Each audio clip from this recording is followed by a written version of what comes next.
meron naman tayong ayusin ngayon na power bank.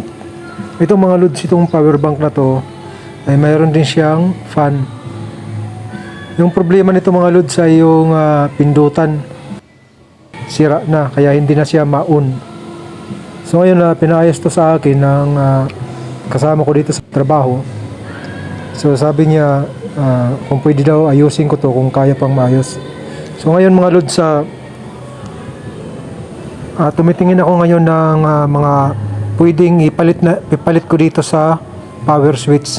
Kasi itong power switch dito mga loads ay kagaya ng mga power switch ng old cellphone, yung maliliit. So wala akong mahanap dito na pwede nang ipalit dito sa sira na power switch button. Kaya ang ginawa ko dito ay humanap ako dito sa sirang TV screen. So ito mga loads, itong TV screen mga loads, kinuha ko yung isang switch button dito sa pindutan.